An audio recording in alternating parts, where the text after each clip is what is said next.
Washington, D.C. symbolizes our nation's many liberties, including the freedom to vote. But in a city divided by politics, there is only one campaign slogan that has had unanimous appeal for half a century.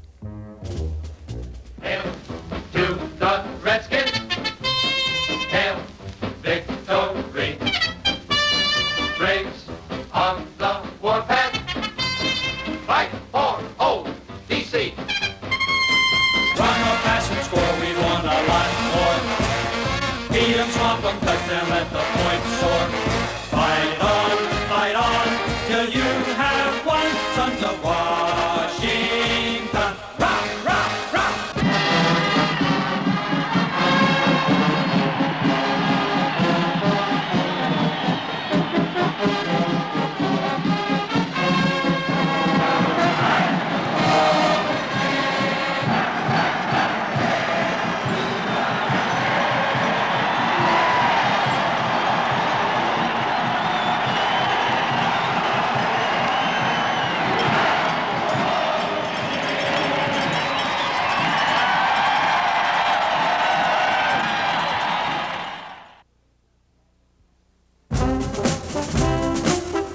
The success Washington has enjoyed in the 80s is the result of a proud winning tradition. Throughout the years, the Redskins have maintained an unrivaled level of excellence, instilled 50 seasons ago by the team's spirited founder.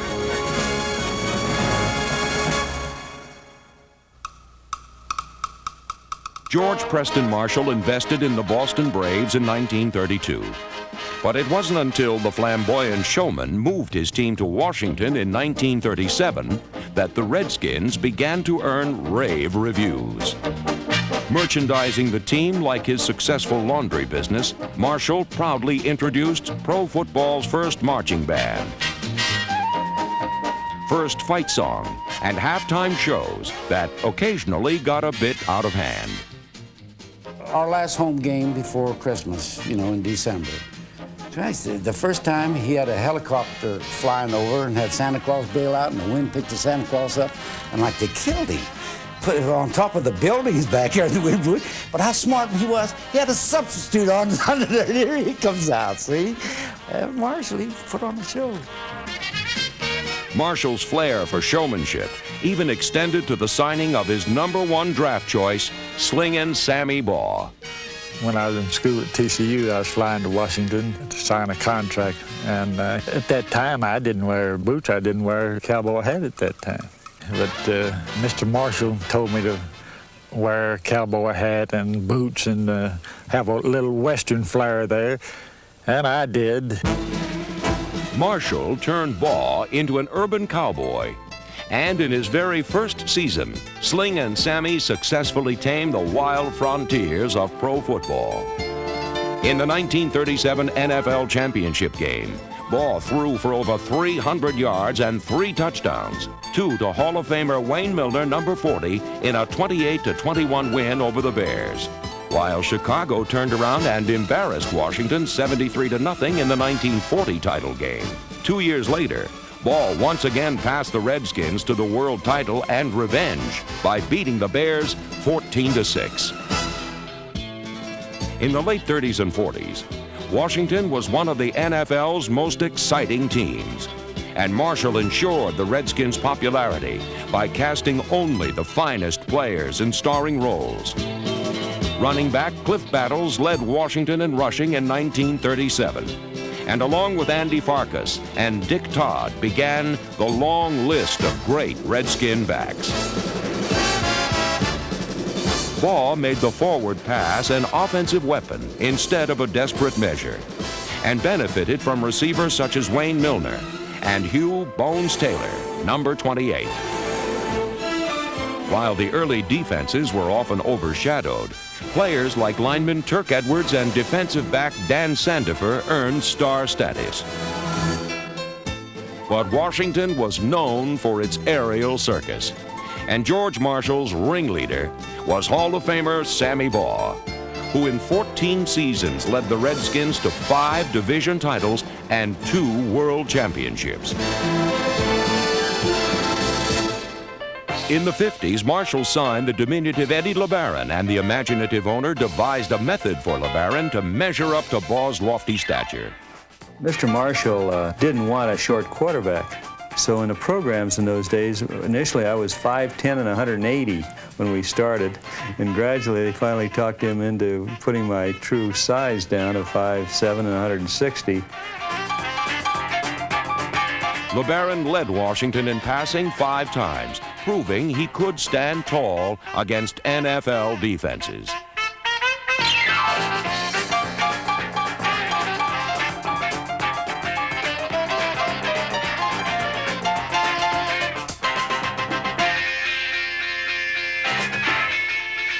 Other standouts in the mid-50s included running back Billy Wells, number 41, whose 88-yard touchdown is still a team record, and North Carolina's Charlie Choo Choo Justice, number 22.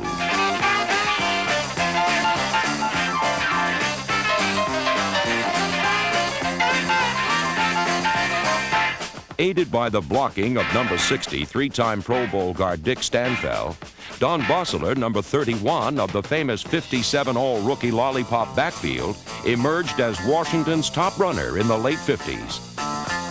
Defensive end Gene Brito, a 5-time Pro Bowler, was the mainstay of the defense, along with Pro Bowl linebackers Chuck Drazanovich and Torgy Torgerson, and defensive back Norb Hecker, number 48. Hecker led the team in interceptions for 2 consecutive seasons.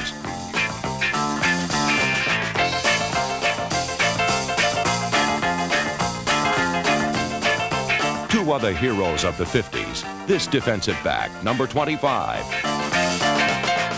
and this sure-handed wide receiver, number 81, are still NFL competitors.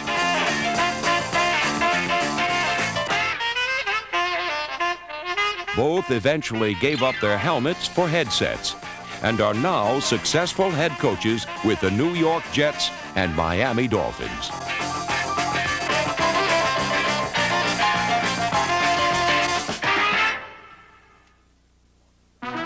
In 1961, the Redskins moved into D.C. Stadium, where halfback Dickie James explored the new turf in frenzied fashion.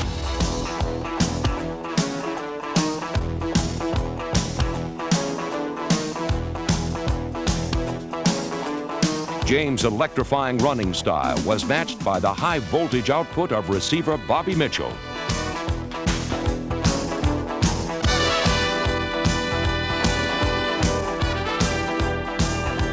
While Mitchell, who in 1962 became the Redskins' first black player, was busy breaking new ground in Washington, quarterback Sonny Jurgensen earned notoriety by breaking training. Traded for Norm Snead in 1964, Jurgensen arrived with a strong arm and an equally strong thirst for fun. However, Sonny quickly proved he could easily pull his own weight.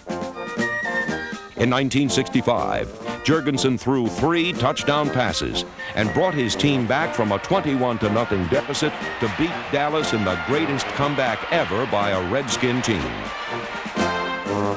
The following year, Sonny led Washington to a 72-41 win over the Giants in the highest scoring game in NFL history. Complementing Jurgensen were receivers Charlie Taylor, number 42, Bobby Mitchell, and Jerry Smith, number 87, who together in 1967 captured 3 of the league's top 4 receiving spots. Yet despite possessing all the necessary ingredients, the Redskins of the 60s failed to post a winning season.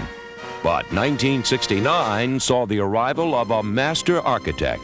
Lured by a new challenge, Vince Lombardi left Green Bay and immediately laid the foundation for success. In our very first meeting that we had, we sat down and across from each other in his office, and he said, "You know, young man, I've heard many things about you, some good and some bad."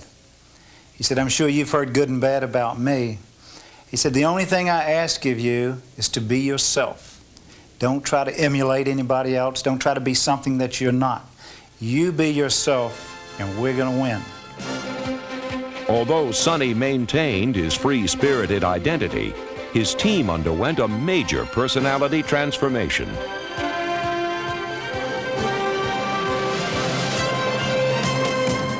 Rookie running back Larry Brown epitomized Washington's newfound determination, as suddenly the urge to win had become a blind obsession.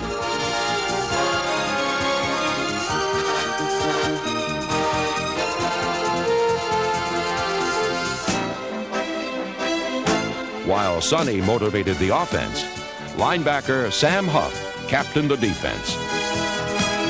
Huff, Chris Hanberger, number 55, and the rest of the fiery Redskin defenders stopped opponents dead in their tracks.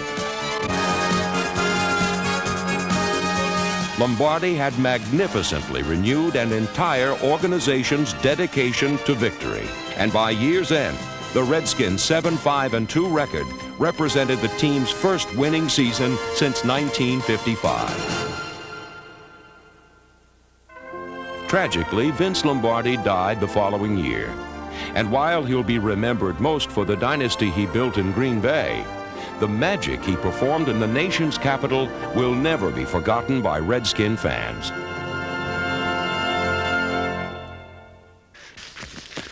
Following in Lombardi's footsteps was an energetic coach named George Allen.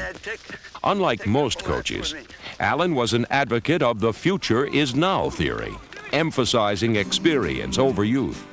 His teams often looked like an alumni reunion with receding hairlines and expanding waistlines.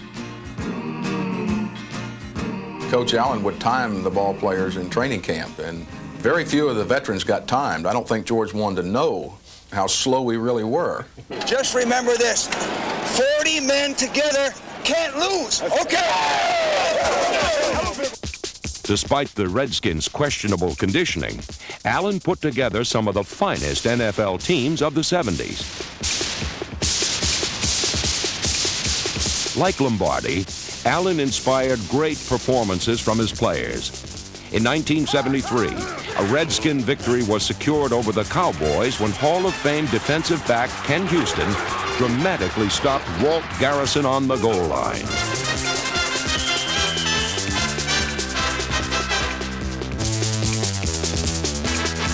Coach Allen also stressed the importance of special teams play, beginning a proud tradition that has carried on into the 80s. The Redskins of the over-the-hill years uniquely blended veterans like All-Pro center Len Hoss with youngsters such as 1975 Rookie of the Year halfback Mike Thomas. In a decade filled with accomplishments, Larry Brown, number 43, became the first Redskin back to rush for 1,000 yards in a single season. The league's MVP in 1972, Brown's determined running style reflected both his team spirit and the rugged neighborhood he grew up in. I made a major contribution to a team effort. I gave 100% or more on every play. The way I ran was the way I had to run to get home every night. Led by gritty quarterback Billy Kilmer, Washington won more games in the 70s than in any other previous period in team history. The most significant of these victories was the 1972 NFC Championship game against Dallas. The Cowboys were the reigning Super Bowl champions. However, Washington was determined to capture its first title in 30 years.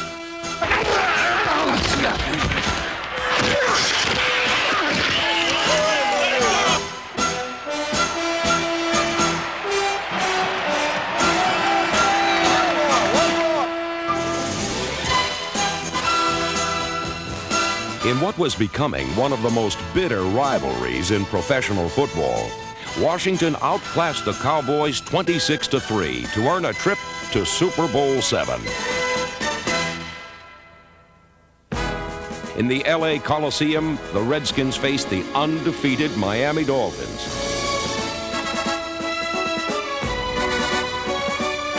In a hard-fought defensive struggle, Miami kept its perfect record intact with a 14-7 win. However, the disheartening loss could by no means overshadow the accomplishments of the Redskins' winningest era. George Allen had instilled a high school spirit in a group of grown men. Full of innocent hope and reckless abandon, the Over-the-Hill gang recorded 7 consecutive winning seasons, while maintaining a romantic harmony unique to the world of sports.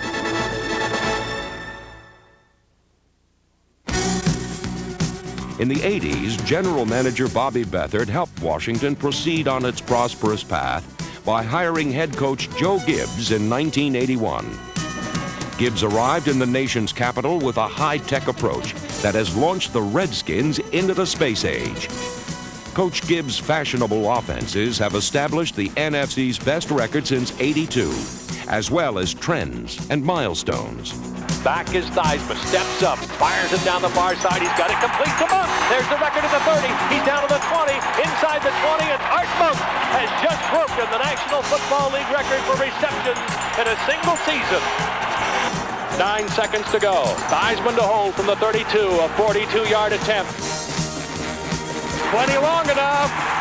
It's good! Mark Mosley has broken the National Football League record. Mosley's record 23 consecutive field goals was one of the many triumphs in the Redskins Super Bowl season. The 80s also witnessed John Riggins become the NFL's 4th all-time leading rusher and 2nd all-time leading touchdown scorer, while George Rogers rushed for a single-game team record 206 yards in 1985. While the offenses were flashy, the defenses were nasty.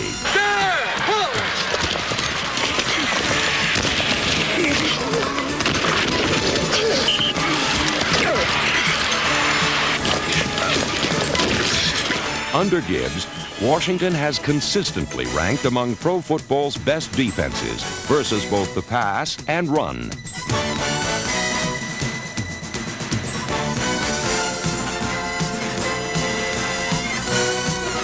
The Redskins have made a lasting impression in the 80s, playing incredible games, such as the 1982 NFC Championship.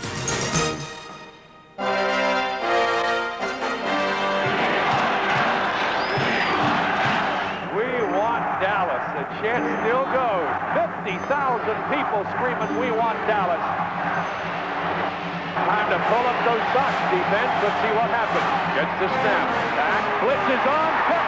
Fumble the football. Danny White looks like he's knocked out. Oh, he is out. Not since Custer's last stand had Cowboys been so overwhelmed by Redskins. On first down, play action, fake the door set. Hit the ball well. Set up a screen, batted in the air, picked off by Darryl Grant. Touchdown, Washington Redskins! I don't believe it! Oh, what a play! Dexter Manley tipped the pass. Darryl Grant got the interception, and now the stadium shakes. Washington's 31-17 victory was one of the biggest wins in team history and propelled the Redskins into their 2nd Super Bowl.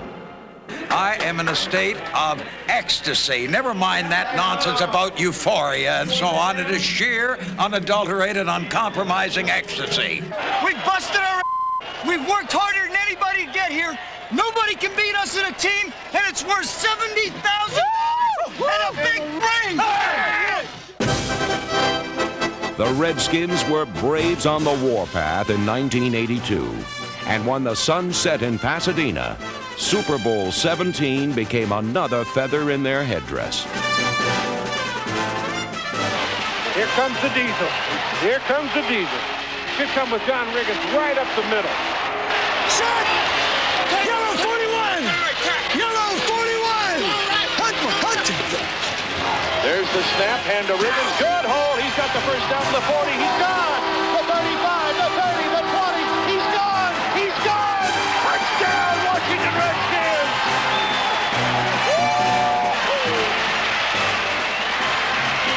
That, gentlemen, may be the nail in the coffin. coffin. No question, it is the nail in the coffin. With a 27-17 victory, Washington had won its first world championship in 40 years.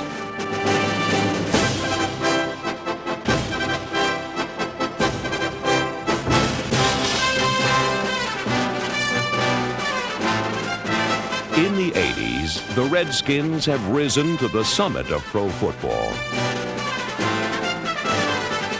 But their ascent would not have been possible if not for the bold steps taken by two enterprising, visionary men, Jack Kent Cooke and George Preston Marshall.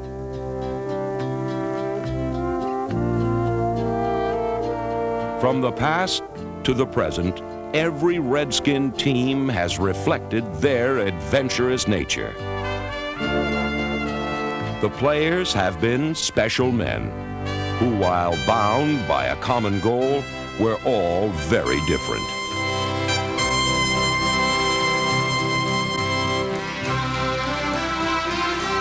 No two styles were the same. But individualism often breeds success.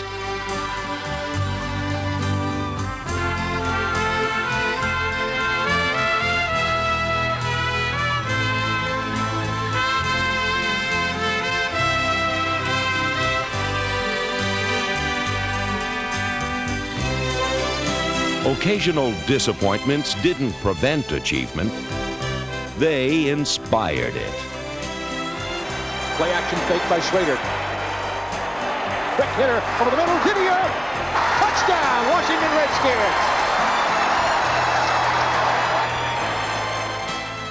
For 50 years, the Washington Redskins have attained glory simply because they have never stopped reaching for it.